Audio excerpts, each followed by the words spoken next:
Usted estuvo en la Cámara el día de la votación. Me gustaría que se nos pudiera hacer un breve relato de cómo fue, cómo se vivió esa jornada.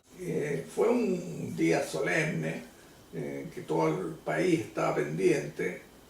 Se hizo en el Salón de Honor del viejo edificio del actual de Santiago, y estábamos todos emocionados, obviamente, ¿no?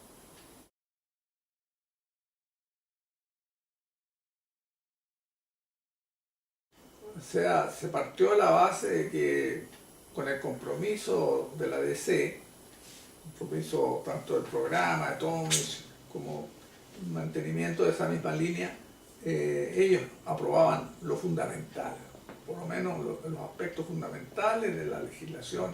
Incluso se elaboró en consulta, me parece que el propio Renan Fuentealba fue uno de los que participó más ahí. Pero bueno, yo no seguí los detalles, pero hubo naturalmente diferencias, algunas tensiones respecto a algunos artículos, pero eran ya referidos a la forma de hacer las cosas, ¿no? Porque todo eso, bueno, era algo inédito también. Por primera vez se metía mano en un asunto de esa envergadura. Así que era lógico que hubieran diferencias, bien intencionadas en algunos casos, mal intencionadas en otros, en fin, tratando de torpedear por el lado de la derecha, digamos, algunos por lo menos. Otros como Bulnes y otros parece que como que se convencieron que lo mejor era dejar pasar esto nomás y cuidar de que no los afectara a ellos de alguna forma.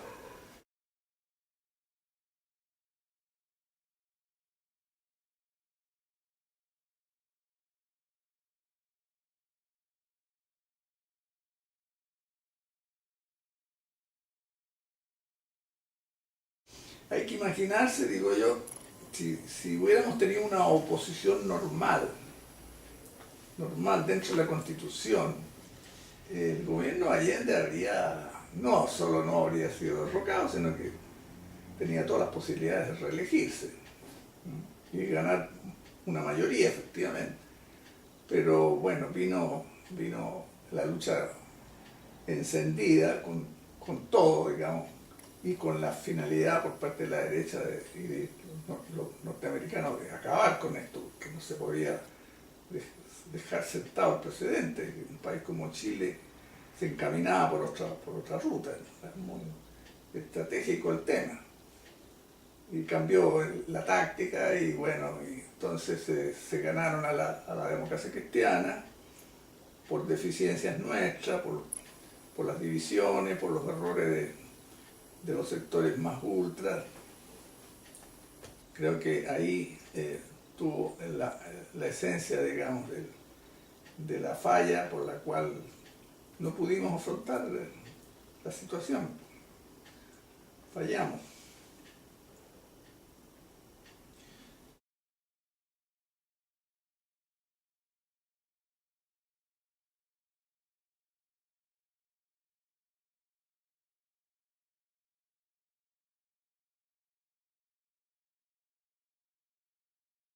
Estaba planteado, por supuesto, implícitamente, que el gobierno de Allende iba a necesitar solidaridad internacional, puesto que era la forma de contrarrestar lo que sí también era clarísimo, la ofensiva del imperialismo norteamericano por derribar, boicotear, en fin, echar abajo el gobierno de Allende y sus medidas.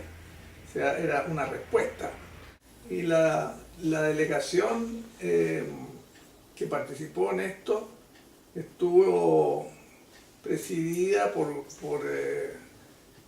Alfonso Inostroza, un economista que era presidente del Banco Central Socialista, Orlando Letelier, que era embajador en Estados Unidos, pero que viajaba a París para estos efectos, Neruda, que por ser embajador se participó y seriamente en todas esas negociaciones, y el que habla, y no sé si alguien más también, uno o dos personas más también. Sí, habían de otros partidos, en algún momento participó Gumucio, en fin, porque la idea era ir al Club de París y ahí nos íbamos a enfrentar con el problema del cobre. Ya que el gobierno de Estados Unidos, que formaba parte también de este club de países acreedores, donde estaban casi todos los países europeos, cual más, cual menos, todos le habían prestado plata a Chile de antes, ¿no? Y con ellos había que negociar. Encontramos en casi todos los países europeos un ambiente favorable a la renegociación en los términos que Chile la planteaba, y por lo tanto a no aceptar la presión norteamericana. Los norteamericanos decían, no hay renegociación mientras no paguen el cobre, mientras no nos indemnicen. Esa fue la posición del principio hasta el fin casi. Y los acuerdos del Club de París se adoptaban por unanimidad. Entonces, todos los europeos decían, no, nosotros estamos de acuerdo, todos, incluso los ingleses, que eran los alemanes, que eran aparentemente los más duros. Nosotros recorrimos todas las capitales, hablamos con todos los gobiernos, los ministerios de Hacienda, y por bajo cuerda con las fuerzas políticas.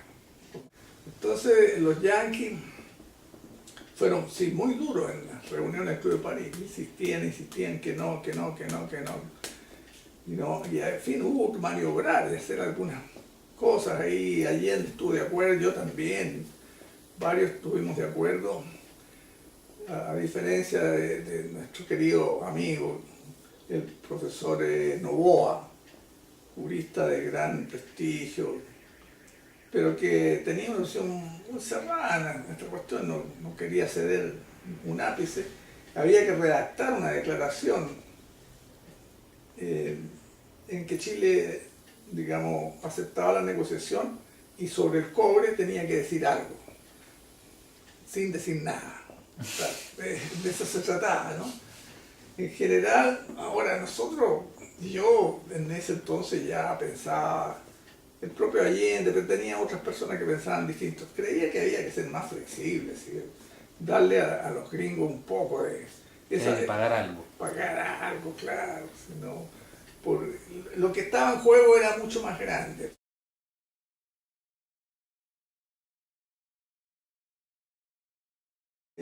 Fue muy, claro, muy destacado porque bueno, Francia es un tremendo país, y los trabajadores de esos puertos importantes, pero así como ese hubo muchas otras manifestaciones concretas de solidaridad, de expresión de apoyo al gobierno chileno. Era muy grande la acogida que tenía el gobierno, que tenía la Unidad Popular, en fin, la línea, y sobre todo lo fundamental que estaba en juego en ese momento, que era la cosa del cobre, la nacionalización. Era todo un símbolo, ¿no? Porque claro, se veía, ¿no?, las proyecciones que tenían y las posibilidades que le brindaban a ellos, digamos. Si hubiera tenido éxito, como dijo Kissinger, el efecto dominó puede ser muy grave, y no solo en el continente, sino que sobre todo lo que más le preocupaba era en Europa, Italia y Francia.